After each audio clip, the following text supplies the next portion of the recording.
Kapag pinag-uusapan ng pagpapalakas o pag-aalaga ng bato kidney ang unang pumapasok sa isip ng maraming tao lalo na sa mga kalalakihan, ay marahil ang kumain ng mga pagkain tulad ng talaba. Tutal matagal nang umiikot at malalim nang nakatanim sa isipan ng marami ang mga paniniwalang ito, ngunit maaring kagulat ninyo na sa listahan ng mga pagkain na natural na panlinis ng bato na binuo ng mga nangungunang eksperto sa nephrology at nutrisyon, ang mga sikat na pampalakas ng bato na ito ay hindi man lang nakapasok sa listahan. Ang mga tunay na superhero na siyentipikong makakatulong sa atin na linisin ang ating mga bato, alisin ang mga lason at maiwasan ang mga bato sa bato kidney stones ay tatlong prutas na madali nating nabibili sa araw-araw. Kung gayon, ano ang tatlong prutas na ito na mayroong ganito kahangahangang kapangyarihan sa pagprotekta sa bato? At paano nila ginagamit ang kanilang mga natatanging kakayahan upang protektahan ang ating mga bato, ang pinakatahimik at pinakamasipag na mahalagang organ sa ating katawan? Ngayon, lubusan nating ilalantad ang mga sikreto ng kalusugan ng bato. Hindi lang natin idedetalye ang tatlong superprutas na ito na maituturing na natural na washing machine para sa bato, kundi bibigyan din namin kayo ng pinakasimple at pinakamabisang paraan ng paggamit upang tulungan ang inyong mga bato na ilabas ang mga naipong lason sa loob ng maraming taon na magpapanumbalik ng sigla ng inyong kidney function at tuluyang maglalayo sa inyo mula sa mabigat at nakakatakot na banta ng dialysis. Bago tayo magsimula sa ating pangunahing paksa, kung tunay ninyong pinapahalagahan ang kalusugan ninyo at ng inyong pamilya, pakiclick po muna ang subscribe button sa ibaba at i-on ang notifications. Sa ganitong paraan, hindi ninyo mapapalampas ang mga susunod na praktikal na kaalaman sa kalusugan mula sa Gabay sa Kalusugan. Dito tanging ang mga katotohanan sa kalusugan na bihirang sabihin ng tapat ng mainstream media ang aming ibinabahagi. Kung gusto ninyo ang aming ibinabahagi mangyari, mag-type ng 1 sa comment section. Ito ang pinakamainit na suporta para sa aming patuloy na paglikha.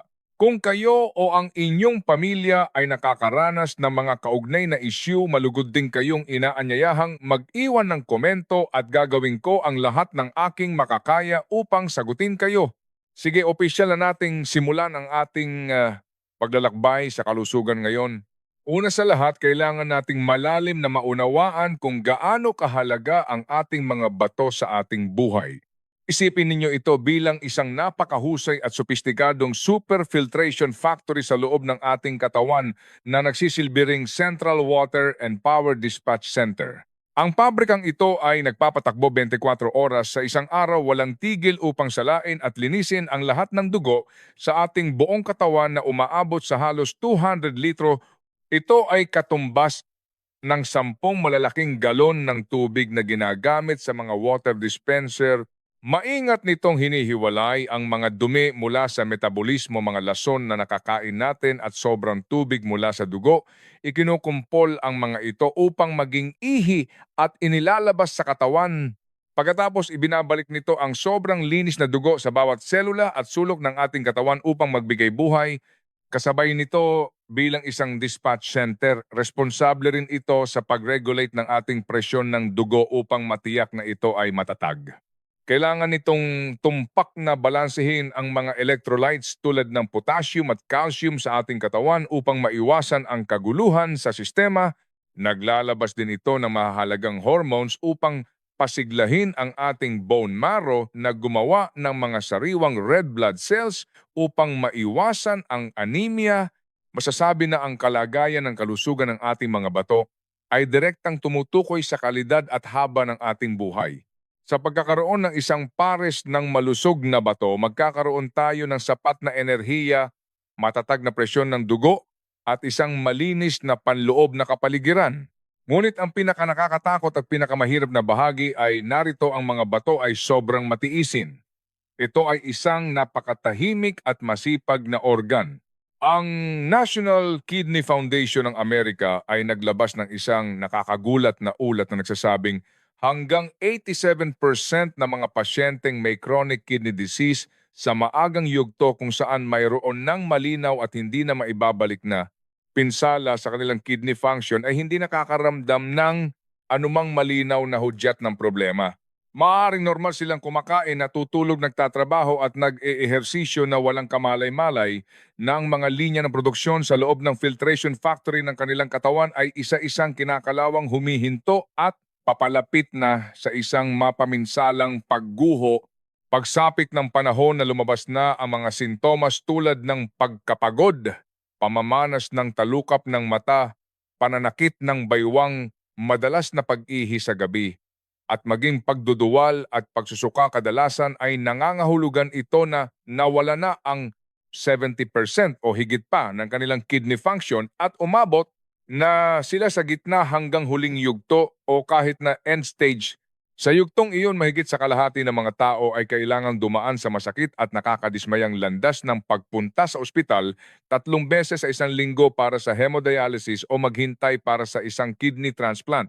Maaari ninyong itanong paano nasisira ang ating mga bato na maayos naman ng walang dahilan. Sa katunayan, ang mga salarin na sumisira sa ating mga bato ay nagtatago sa ating pang-araw-araw na pagkain at mga gawi sa pamumuhay na ating kinasanayan na. Tanungin ninyo ang inyong sarili. Hindi ba't pakiramdam ninyo ay walang lasa ang ulam at sabaw kung hindi dadamihan ng asin at mas gusto ninyo ang maalat na pagkain? Hindi ba't mahilig kayo sa mga matatamis na inumin at milk tea at ginagawa ninyo itong parang tubig? Hindi ba't madalas kayong bumibili ng pain reliever sa botika para sa sakit ng ulo, ngipin o kasukasuan at iniinom ito ng ilang araw? O hindi ba't dahil sa abala sa trabaho o buhay? Madalas ay hindi ninyo naalalang uminom ng kahit isang basong tubig sa buong umaga. Ang mga maliliit na kilos na ito na tila hindi natin pinapansin ay parang mga hindi nakikitang maliliit na kutsilyo na araw-araw, taon-taon ay patuloy na sumasaksak sa ating marupok at tahimik na mga bato.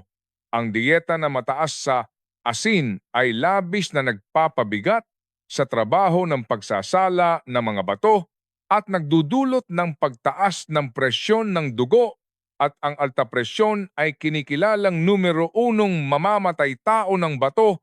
Ang diyeta na mataas sa asukal, lalo na ang fructose sa mga inumin, ay malubhang nakakasira sa mga napakaliliit na daluyan ng dugo sa loob ng mga bato na nagiging sanhi ng pagtigas at pagkamatay ng mga ito. At maraming over-the-counter na non-steroidal anti-inflammatory drugs, NSAIDs, ang malinaw na binabalaan ng mga nephrologist bilang lason sa bato. Ang matagalan o labis na paggamit nito ay direktang nagdudulot ng hindi na maibabalik na paghina ng kidney function. Sa pagkarinig nito, hindi ba't nakaramdam kayo ng kaunting takot at kawalan ng pag-asa? Talaga bang wala tayong magawa kundi panoorin na lang ang ating mga bato na unti-unting masira dahil sa mga pang-araw-araw na gawin na ito? Hindi, ang sagot ay tiyak na hindi. Ang kamangha-manghang bagay tungkol sa kalikasan ay kasabay ng paglikha nito ng lason, inihahanda rin nito ang kaukulang lunas. Natuklasan na ng mga modernong siyentipikong pag-aaral na may ilang mga tila ordinaryong prutas na naglalaman ng mga natatangi at makapangyarihang natural na compound na siyang kalaban ng mga salarin na sumisira sa bato. Susunod, isa-isa nating ilalantad ang 3 super prutas na ito na nagbabantay sa ating mga bato. Ngunit bago magsimula, kailangan ko munang magbigay ng isang napakahalagang paalala sa kaligtasan. Mahalagang paalala, ang lahat ng nilalaman at pamamaraan na ibinabahagi natin ngayon ay pangunahing naglalayon para sa pag-iwas ng mga malulusog na tao at bilang pantulong sa pagpapabuti ng mga maagang issue sa kalusugan ng bato. Kung kayo ay na-diagnose na ng doktor na may moderate hanggang severe na sakit sa bato tulad ng kidney insufficiency, kidney failure, o kasalukuyang sumasailalim sa mahigpit na paggamot tulad ng hemodialysis, ang inyong plano sa pagkain ay dapat at tanging dapat lamang sumunod sa profesional na gabay ng inyong doktor at nutritionist. Sa ganoong sitwasyon, ang pagkonsumo ng ilang elemento tulad ng potassium at phosphorus sa ilang prutas ay kailangang mahigpit na limitahan. Sa makatuwid, bago gumawa ng anumang pagbabago sa dieta, mangyaring kumonsulta muna sa inyong doktor. Ito ay isang bagay na dapat nating lahat tandaan. Sige, ang unang prutas na nagpoprotekta sa bato na ating ipakikilala ay itong maliit na prutas na may matingkad na pulang kulay at lasang maasim-asim na manamis-namis ang cranberry. Sa maraming lugar, tinatawag din natin itong small red berry. Marahil ay nakita ninyo na ito sa ilang imported na juice dried fruit o mga pastry. Ngunit tiyak na hindi ninyo akalain kung gaano ito kahanga-hanga sa pagprotekta sa ating buong urinary system, kabilang ang pantog at mga bato. Masasabi na ito ang ating unang at pinakamahalagang natural na linya ng depensa laban sa impeksyon at pamamaga sa bato. Bakit nasabi yon? Dahil sa clinical na setting, maraming pinsala sa bato ang nagsisimula sa isang tila ordinaryong urinary tract infection, UTI. Ang mga bakterya, lalo na ang karaniwang E. coli sa ating bituka, ay minsan naglalakbay pataas sa urethra na nagdudulot ng impeksyon sa pantog o cystitis. Kung hindi ito makokontrol ng epektibo sa puntong ito, magpapatuloy silang umakyat sa mga ureter hanggang sa maabot ang mga bato na magdudulot ng acute pyelonephritis. Ang isang malubhang kaso ng pyelonephritis ay maaaring magdulot ng permanenteng peklat at pinsala sa tisyu ng bato. Ang paulit-ulit na impeksyon ay mas malala pa. At ang cranberry ay sadyang natural na kalaban ng mga pathogenic na bakterya na ito. Ang sikretong sandata nito ay isang napaka-espesyal na sangkap na tinatawag na A-type proanthocyanidins PAX. Noong 2021, isang mahalagang meta-analysis na inilathala sa nangungunang World Journal of Urology ang nagpatunay na ang A-type proanthocyanidins ng cranberry ay nagpoprotekta sa atin sa pamamagitan ng isang sopistikadong triple strike mechanism. Ang unang strike ay anti-adhesion. Ginagawa nitong parang may non-stick coating ang panloob na dingding ng ating urinary tract na ginagawang napakadulas. Sa ganitong paraan, ang mga bakterya na sinusubukang kumapit at magtayo ng kanilang kampo ay nawawalan ng makakapitan at tulad ng nag-slide sila ay natatangay palabas ng katawan kasama ng ihi. Ang ikalawang strike ay disarming. Natuklasan ng mga pag-aaral na direktang sinisira ng A-type proanthocyanidins ang pili sa ibabaw ng bakterya na parang mga kamay at paa na ginagamit nila upang kumapit sa ating mga selula. Kapag naputol na ang kanilang mga kamay at paa, nagiging mga bilog silang hindi makakapit at natural na hindi na makakagawa ng gulo. Ang ikatlong strike ay paglikha ng masamang kapaligiran. Ang cranberry ay dahan-dahang ginagawang acidic ang ating ihi. Ang bahagyang acidic na kapaligiran na ito ay hindi gusto ng karamihan sa mga pathogenic na bakterya na epektibong pumipigil sa kanilang paglaki at pagdami na nagpaparamdam sa kanila na hindi sila nababagay sa lugar. Ang ganitong tuloy-tuloy at natural na proteksyon na hindi antibiotiko sa ilang kaso ay maaring maihambing sa epekto ng ilang prophylactic antibiotics sa pag-iwas sa pag-ulit ng impeksyon at walang panganib na magkaroon ng antibiotic resistance. Bukod sa pag-iwas sa impeksyon, ang cranberry ay isa ring malakas na kalaban ng kidney stones, lalo na ang pinakakaraniwang uri na calcium oxalate stones. Ginagawa rin ito sa pamamagitan ng pag-acidify ng ihi upang maiwasan ang oxalate at calcium na maging sobrang saturated sa ihi na pumipigil sa kanilang pagsasama at pagbuo ng mga kristal. Ipinapakita ng mga pag-aaral na para sa mga taong may kasaysayan ng kidney stones, ang patuloy na pag-inom ng purong cranberry juice ay maaring makabawas sa recurrence rate ng hanggang 58%. Kung gayon, paano natin dapat tamasahin itong panlinis ng urinary system? Ang pinaka-inirekomendang paraan ay ang pag-inom ng 100% purong cranberry juice, yung walang dagdag na asukal o additives. Maaring maramdaman ninyong ito ay napakaasim at mahirap inumin, kaya maaari ninyong haluan ng kaunting tubig para mabawasan ang tapang. Ang pag-inom ng isang maliit na baso, mga 250 ml araw-araw, ay sapat na para magkaroon ng magandang epekto sa pag-iwas. O maaari ninyong piliin ang walang asukal na dried cranberries, kumain ng isang maliit na dakot, mga 2 kutsara araw-araw. Maaari itong ihalo sa salad o oatmeal o plain yogurt. Muli, isang espesyal na paalala, huwag bumili ng mga cranberry juice drink o jam na may maraming asukal dahil ang sobrang asukal ay lalo lang magpapabigat sa mga bato at mawawalan ito ng saysay. Susunod, ipakikilala natin ang ikalawang tagapagtanggol ng bato. Ito ay paborito ng lahat tuwing mainit na panahon, nakakapresko at nakakatanggal uhaw. Ito ay ang pakwan.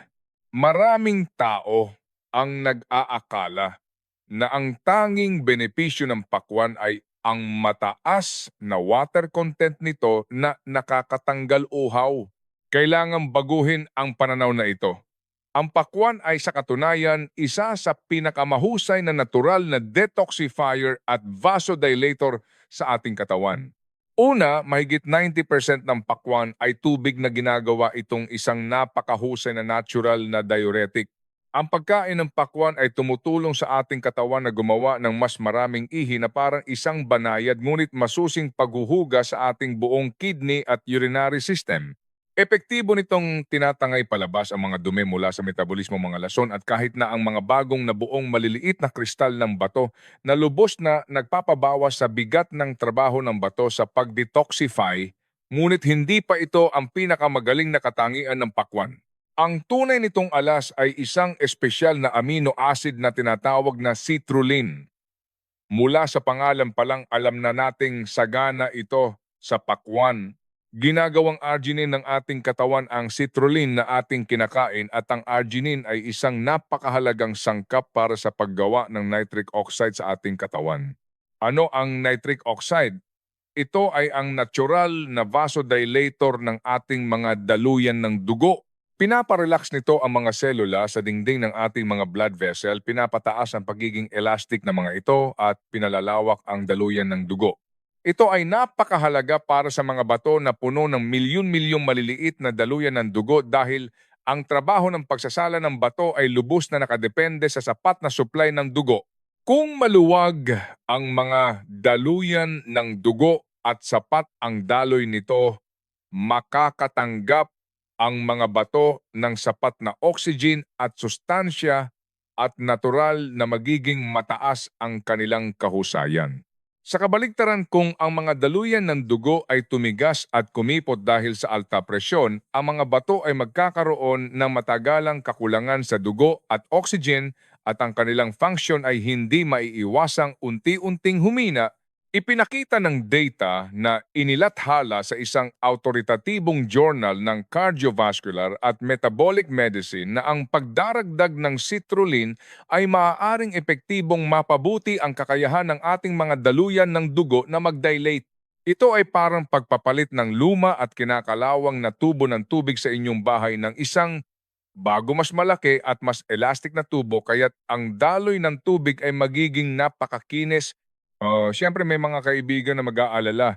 Narinig ko na hindi dapat kumain ng pakwan ang mga taong may sakit sa bato dahil mataas ito sa potassium.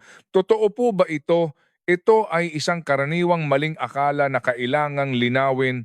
Totoo na para sa mga pasyenteng nasa gitna hanggang huling yugto na ng kidney failure at may hyperkalemia, kailangan nilang mahigpit na limitahan ang lahat ng pagkain na mataas sa potassium. Ngunit para sa karamihan ng mga taong may normal na kidney function o nasa maagang yugto lamang ng pinsala at may matatag na antas ng potassium sa dugo, ang pakwan ay medyo ligtas. Tingnan natin ang data. Bawat 100 gramo ng pakwan ay naglalaman ng humigit kumulang 112 milligrams ng potassium habang ang saging na madalas nating kinakain ay may 256 milligrams ng potassium sa parehong bigat, higit sa doble ng sa pakwan. Kaya't hanggat hindi kayo partikular na sinabihan ng inyong doktor na kailangan ninyong mahigpit na limitahan ang potassium, ang katamtamang pagkonsumo ng pakwan ay lubos na kapakipakinabang. Sige, ang naunang dalawang general na tagapagtanggol ng bato, ang cranberry ay responsable sa paglaban sa bakterya at ang pakwan ay responsable sa pag-detoxify at pagpapaluwag. Ngayon ipakikilala natin ang ikatlo at pinakamahalagang miyembro na gumaganap bilang ang ultimate master laban sa mga bato sa bato. Ito ay ang lemon Ang kakayahan ng lemon na protektahan ng bato ay napakalakas ding higit pa sa inyong inaasahan. Ang pangunahing sandata nito ay tinatawag na citrate. Paano nabubuo ang kidney stones lalo na ang pinakakaraniwang calcium oxalate stones? Sa madaling salita, dahil sobra ang dami ng calcium ions at oxalate ions sa ihi at masyadong mataas ang konsentrasyon nito, kapag nagkita sila, madali silang nagsasama na nagiging hindi natutunaw na calcium oxalate crystals. Sa paglipas ng panahon, mula sa maliliit na butil ng buhangin, nagiging maliliit na bato ito. At ang citrate ay partikular na narito upang paghiwalayin ang masamang tambalan na ito. Pagpasok ng citrate sa ating katawan, nagiging master of attraction ito. Uunahin itong kumapit sa calcium ions sa ihi, mahigpit na inaagaw ito. Dahil hawak na ng citrate ang calcium ions, wala na itong pagkakataong makipagpartner sa oxalate. Sa ganitong paraan, pinipigilan nito ang pagbuo ng calcium oxalate stones mula sa simula pa lang. Ipinapakita ng data ng pananaliksik na ang araw-araw na pag-inom ng lemon water ay maaaring epektibong makabawas sa supersaturation ng calcium oxalate sa ihi ng hanggang 40%. Ang mas kamangha-mangha pa, ang citrate ay hindi lamang pumipigil sa pagbuo ng mga bagong bato, kundi mayroon ding epekto ng pag-neutralize at pagtunaw sa mga maliliit na bato na nabuo na. Dumidikit ito sa ibabaw ng bato, pinipigilan itong lumaki pa, at ginagawang mas makinis ang ibabaw nito, kaya mas madali itong mailabas kasama ng ihi. Kung gayon, paano pinakamahusay na kainin ang lemon? Ang pinakasimple at pinakamabisang paraan ay siyempre ang pag-inom ng isang baso ng maligamgam na lemon water araw-araw. Hiwain ang 1 o 2 piraso ng sariwang lemon at ibabad sa isang malaking pitsel ng tubig, mga 1.5 litro, at inumin ito ng dahan-dahan sa buong araw. Tandaan, huwag masyadong mainit ang tubig dahil masisira nito ang mahalagang vitamin C ng lemon, at huwag na huwag magdagdag ng asukal. Ang natural na lasa nito ay may pinakamagandang epekto. Maaari rin ninyong pigain ang sariwang lemon juice sa inyong mga lutuin o salad bilang pamalit sa asin at suka na nagbibigay lasa at napaka-healthy. Ngayon, alam na ninyo na ang cranberry, pakwan at lemon, ang tatlong prutas na ito, mula sa tatlong magkakaibang aspeto ng antibacterial detoxification at anti-stone formation, ay nagtatayo ng isang matibay na linya ng depensa para sa kalusugan ng ating mga bato. Mga kaibigan, mula sa pag-unawa sa tahimik na krisis hanggang sa pagtuklas sa tatlong mahiwagang prutas na ito, ang ating paglalakbay ngayon ay malapit nang magtapos. Ngunit pakitandaan na ang pagprotekta sa mga bato ay isang sistematiko at panghabambuhay na proyekto. Hindi sapat ang pagkain lamang ng ilang uri ng prutas. Sila ay malakas na katulong, ngunit ang tunay na nagpapasya sa laro ay ang ating pang-araw-araw na malusog na pamumuhay. Sa ibaba, mabilis kong ibubuod ang isang kompletong Golden Shield Protection System para sa bato. Pakitandaan ninyo ito. Una, tamang pag-inom ng tubig upang bawasan ang bigat sa bato. Uminom ng 1.5 hanggang 2 litro, 8 hanggang 10 baso ng plain water araw-araw. Sundin ang prinsipyo ng pag-inom ng 1 baso bawat oras at iwasan ang biglaang pag-inom kapag nauuhaw. Itigil ang pag-inom ng lahat ng matatamis na inumin tulad ng soda, milk tea at fruit juice. Ang metabolismo ng asukal ay nagdaragdag ng bigat sa bato at nagpapataas ng uric acid. Ikalawa, kontrolin ang asin at asukal, ang mga hindi nakikitang mamamatay tao ng bato. Para sa asin, ang mga matatanda ay dapat kumonsumo ng mas mababa sa 5 gramo, halos 1 takip ng bote bawat araw. Mag-ingat sa mga hidden salt sa patis, toyo, hotdog at chips. Para sa asukal, iwasan ang mga added sugars tulad ng nasa milk tea at cake, at mag-ingat din sa mga hidden sugars sa tinapay at salad dressing. Gumamit ng sariwang prutas bilang pamalit sa mga dessert. Ikatlo, dekalidad na protina. Unahin ang mga dekalidad na protina tulad ng isda, salmon, tuna, dibdib ng manok, puti ng itlog, tokwa at low-fat na gatas. Ang komposisyon ng amino acid nito ay mas malapit sa pangangailangan ng katawan. Ika-4, regular na ehersisyo. Maglaan ng 150 minuto ng moderate intensity exercise bawat linggo tulad ng mabilis na paglalakad 5 kilometers, paglangoy o pagbibisikleta. Maaari itong hatiin sa 30 minuto bawat araw, 5 araw sa isang linggo. Panatilihin ang intensity kung saan kaya ninyong magsalita ngunit hindi kumanta. Ang ehersisyo ay nagpapabuti ng presyon ng dugo at blood sugar na hindi direktang nagpapabawas ng stress sa bato. Maaari itong samahan ng pagmamasahe sa baywang at palibot ng pusod clockwise upang mapabuti ang sirkulasyon ng dugo sa bato. Ikalima, maingat na paggamit ng gamot. Mahigpit na ipinagbabawal ang self-medication ng mga NSAIDs tulad ng ibuprofen at mga halamang gamot na may aristolochic acid o mga hindi kilalang remedyo. Ang mga gamot na ito ay maaaring direktang makapinsala sa mga renal tubule. Lahat ng gamot kabilang ang mga health supplement ay dapat kumpirmahin ng doktor o parmasyutiko. Bigyang pansin ang panganib ng nephrotoxicity mula sa mga antibiotic tulad ng gentamicin at contrast dyes. Ika-6, sapat na tulog. Tiyaking may 7 hanggang 9 na oras ng tulog bawat gabi. Ang kakulangan sa tulog ay nagdudulot ng pagtaas ng presyon ng dugo at pagbawas ng daloy ng dugo sa bato. Inirekomenda na iwasan ang mga electronic device 1 oras bago matulog at lumikha ng madilim na kapaligiran. Ang pagbabad ng paa sa maligamgam na tubig 40 galases sa loob ng 15 minuto bago matulog at pagmamasahe sa iyong quan point sa ilalim ng paa ay nakakatulong sa sirkulasyon ng ki at dugo sa bato. Ika-7, regular na pagsubaybay. Sa taunang check-up, idagdag ang urinalysis para sa proteinuria at kidney function test, serum creatinine, urea nitrogen, eGFRP. Bigyang pansin ang estimated glomerular filtration rate, eGFRP. Ang sakit sa bato ay maaaring mapigilan at ma-reverse kung maagapan. Ang esensya ng proteksyon, ang sakit sa bato ay madalas na walang sintomas sa maagang yugto. Bumuo ng isang proteksyon na network mula sa mga detalye ng buhay. Kung ang ihi ay nagiging mabula at hindi nawawala, may patuloy na pananakit ng baywang o pamamaga ng mga binti, agad na magpatingin sa doktor.